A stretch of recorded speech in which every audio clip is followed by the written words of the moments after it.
Welcome back to Matchday Live. And so City have been beaten in the last group game in the Champions League 2-1 by Leipzig. But as we knew at the start of the show, it doesn't matter to us in terms of our standing in the group. We still win the group.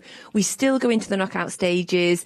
We'll get that home tie second. The draw is on Monday when we'll find out who we are playing. And with that victory, Leipzig have got themselves a place in the Europa League. So well done to Leipzig. So, gents, what did you make then of the game? Because, you know, we have to be honest on this show, but I always do like to try and pull positives as well. So, first of all, though, Nedum, honest truth, what did you make of the game? From a City perspective or in general? Either, whatever you'd like. I think in general it wasn't the best of games. I think the crowd not being there felt like it had an effect on the game for me. But you could see they had something which they were significantly going to play for. And I was surprised how open it was, and I think in some ways that played into Leipzig's hands, but I don't think Leipzig exactly ran away with the game. It just felt like it was just a bit flat overall, but when it would open up a little bit, I think it suited them just that little bit more, and looking at it, you know, they probably think they could have scored some more, and City probably think the same as well, but you know, it's a shame to see the way the game finished, because it seems like there's a lot of ill discipline with yellow cards, red cards for both sides and so on, so it was weird. It was a weird game of football, but, you know, it feels weird because we went past the point where we'd watch games and not hear a crowd, but now you're watching it and it wasn't the best of games as well, and it just seemed a little bit flat, and I think that sort of went out onto the field as well. We'll get onto the red card in a minute for sure, because we need to talk about that. In terms of the game there, Richard, in the second half, we were probably hoping for a little bit more, but it ended up just kind of being a bit flat and disappointing for City. It was, yeah. You would expect maybe a bit of a reaction in the second half, but it never really came. I think maybe the opening 5 minutes of the second half, they started to put a bit of pressure on, but then it faded away, and yeah, they just seemed a little bit off it tonight. I don't think. Well, I mean, you can forgive them that, I suppose, with the season we've had so far. So it's a disappointing performance, a disappointing night. I'm sure the manager would have loved to give the younger lads a bit of game time tonight, but not to be. And I think when you go 2-0 down in a game like that match was today, you're looking, is there any sort of positives? So the fact that they still wanted to get back in the game, the fact that they were fighting to get back in the game, still creating opportunities, even at the last minute there, they got everyone up because they don't want to lose. So I think that shows a strong mentality, and yeah, Mahrez's goal was lovely, so there is some bright parts. Yeah, positives would definitely be the goal. Great ball from Zinchenko and great finish there from Mahrez, who we know, we talked about him before the game, having a great season. What did you make of the goal? Yeah, I thought it was a great goal. I think the cross from Zinchenko was top class, and it was good to see Mahrez breaking his back to get into the box. But then that's a very, very tough header, a diving header across the goalkeeper like that. And it felt like it gave City hope. It felt like there was a bit of a spark there. And it wasn't necessarily, something you expected to happen, but at the end of the day, it just wasn't meant to be, but that was a very, very good goal, and it's another goal for Mahrez, so that's 5 in 6 games for him in the Champions League now. It is 5 goals in the group stages for Mahrez, so he's going to go into the knockout stages full of confidence. Yeah, for sure, yeah. Let's be positive, yeah. He'll be full of confidence. I think, in some ways, like I said earlier, the really good teams, I think they react to setbacks, react to that, so I think this is a bit of a setback because they didn't perform the way that they would like. I think there are different ways to take a loss. But if it comes from a poor performance, then for those guys, there's a sense of personal pride in knowing that they could and should do better. So I expect a big reaction for the game coming up against Wolves. And then probably for the rest of the month of December, because it's such a key month. Right, let's talk about that red card. Kyle Walker sent off. So what I believe the situation will be then is that will be a 1-game ban for Kyle Walker unless it's reviewed and considered to be particularly foul play, in which case it can be increased to 2. So there is a chance that we lose him for both legs of the knockout stages. I just don't get it, Richard. What was he doing? I don't know. I think there was a couple of occasions when people ran at him tonight, and they ran alongside him at times, and I think he got frustrated, almost with a challenge. And there was another little bit after with Andre Silva when Stones banged the ball out of his hand. So I don't know whether it was him as a person was winding people up, and he just, I think Kyle just had enough and just lashed out. can't believe I would never do something like that. So no, never in a million years would Richard Dunne do anything like that. Never. No, but it's one of those. The whole night was a little bit off, wasn't it? Everything wasn't just right, wasn't there. So maybe the brain wasn't the sharpest or whatever, and he just felt like that was the right thing to do at the time. For sure, and he knows he's made a mistake. You shouldn't do that, especially in the Champions League. And now you're going to be missing the first leg or potentially second leg of a tie. These games are never guaranteed. But you could see with the players, they were frustrated on the field today. Whether it was the case of they're not playing as well individually or not playing as well as a collective. But still, you should never do that. But you could see something was frustrating him. But I guess we'll never know what that was. And in terms of missing him, whether it's 1 or 2 games, he's going to be a huge miss for the next round. Yeah, he's been one of the best players this season. I think he's been one of the best players for his whole time at Man City. So I think you will always miss him. But I think overall you do have a sense of versatility because Cancelo potentially could go over to the right, Zinchenko could go to the left, or there could be some other system that works for the team. I think they are capable, and it's a case of next man up for City with the quality that they do have. So, it is a shame because I think he is so good, but, he's going to have to take his punishment because for me, I think he deserves it. So looking again, getting back on the positive twist there, we do finish the group stage top of the league. We knew that no matter what happened tonight. Really impressive overall group stages. So we're going to be going into the next round full of confidence, regardless of what happened tonight, Richard. Yeah, the fact, City are still favourites after tonight's result. People aren't going to change their minds on that. They're still the group stages is almost like get them out of the way and get the real business going when it starts up again. And like you said, City have the experience from last year of getting to a final, getting past the difficult rounds of the Cup, and there's an opportunity to go one step further this year.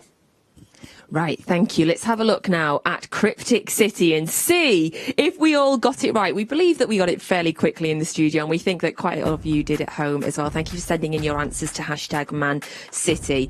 So, congratulations to Cameron, to Neil Allen, to James Telford, to Karen Rutter, Paul, Michael Mooney, Stanley Euler, Elaine Law, CJ, Wilson, Manchester is absolutely loads of you. Although there is many questions in there. People saying clearly that is a ram because it's supposed to be a U. Now, could you talk us through the rest of it, Nedum? Well, it's just gone off screen now, but there's supposed to be an U, and then Way, Vey, and then it's obviously Ross from Friends, and then Hollywood La La Land, so Uwe Rosler. Uwe Rosler. There we go. Uwe Rosler, and there he is. Absolutely love Uwe Rosler. And we did pretty well on that one. Yeah, you having that? Yeah, not too bad, not too bad. You're having that? Although definitely people are saying, so James Telford says, look, that's clearly not a ram. That's not, sorry, it clearly is a ram, not a U. But he thought of a U when he saw a ram. But he did, so it worked. Aha, touche. Hey, it worked. We have creative license on Cryptic City, but congratulations, absolutely loads of you got that right. And there'll be another Cryptic City coming on Saturday, so see how you get along there. Because we are playing Wolves on Saturday, games coming thick and fast throughout December. It is a 12:30 kickoff on Saturday. So, Wolves, gents, Nedum, let's have a little look ahead with positivity. What are you expecting from the game on Saturday? I'm expecting a reaction in relation to this game, and for City being top of the league, I'm expecting them to walk out there with a bit of swagger, but understand it's going to be a tough game. It's going to be a tough matchup in certain positions. I think with Wolves, they've got a couple of players who tend to do well against City, one of them being Adama Traore, I think, who's on 3 in 6 games. I think he's got more against City than any other side. But because we're talking positivity, see, when I do stats, you always go, It's the other side of the coin. Because we're being positive. If we see Gabriel Jesus on the field, he's got 5 goals in 5 games versus Wolves.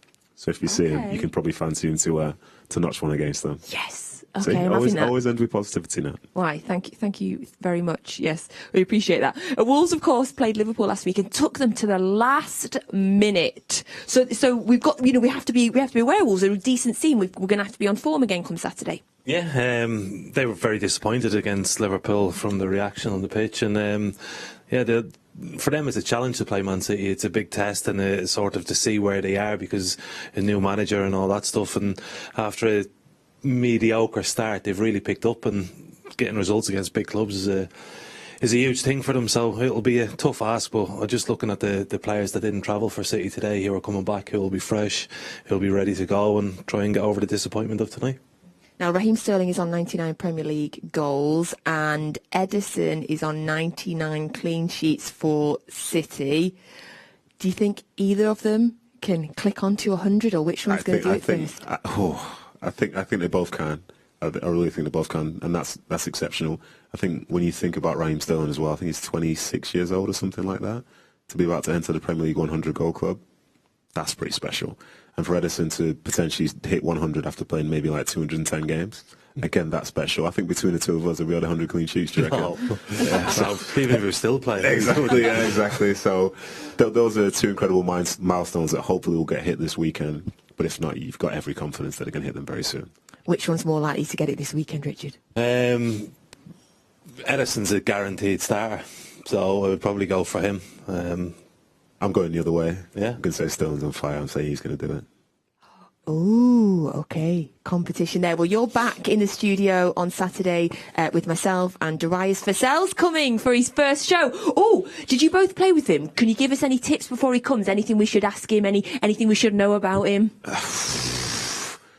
Just ask him about playing guitar.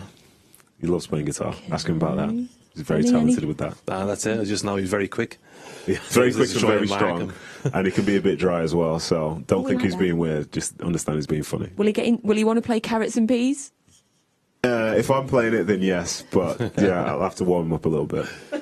Thank you. Thank you very much, Richard Dunne, Nedum. Thank you for joining me today on Matchday Live. It's always a pleasure. And thank you, everybody at home, for joining us today as well. If you want to watch the full game again, you'll get the highlights at midnight on City Plus. Also, don't forget, you'll get the third part of our Ederson documentary on Thursday. That will be coming out. And also, there's absolutely loads of stuff on City Plus throughout December. So, Nedum and I are back on Saturday morning. Set your alarm. Get up nice and early. Join us with Darius Vassell before we play Wolves. Now, before we go, let's have a little look. Well, we're going to go. You have a little look at some of our highlights from the last time we played Wolves, and we will look forward to seeing you all on Saturday when we're back in the Premier League, where we're currently top of the league.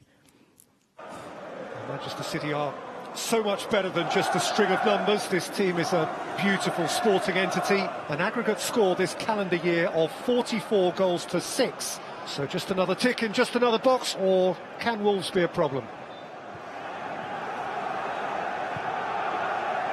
Here, though, is Mahrez for Manchester City. Mahrez across goal. Raheem Sterling's there to meet it. Leander Dunne might have met it before him. Little matter. Manchester City lead.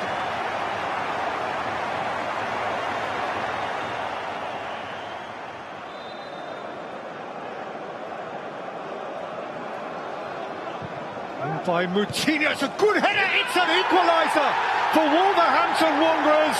Skipper's goal for Connor Cody. And Wolves' first threat of the evening.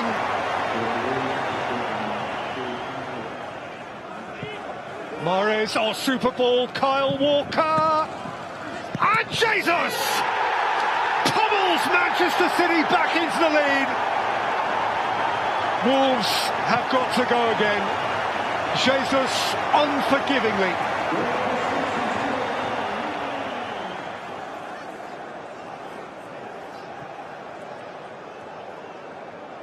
Oh, what a sell, he's caught on it.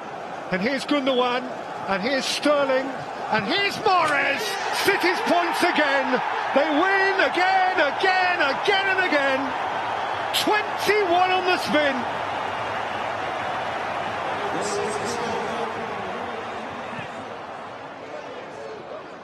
We'll be looking for a fourth goal as well as a fourth trophy. Here's Gundogan! Good save, Rui Patricio, followed in by Gabriel Jesus, but the flag is up. That one won't count. I think he's onside. He's on this time, isn't he? This might compensate. Yeah, it's a goal. Yeah, it's a goal.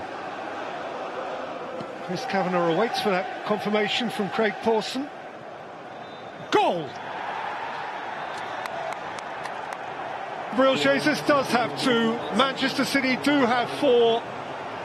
And that was the final touch. City, surely, the 2021 inevitables. They led via an own goal. They conceded an equaliser to Connor Cody. But in the end, in a flurry of action over the last 10 minutes plus, they pulled away as so often in the past. And City have won it by 4 goals to 1.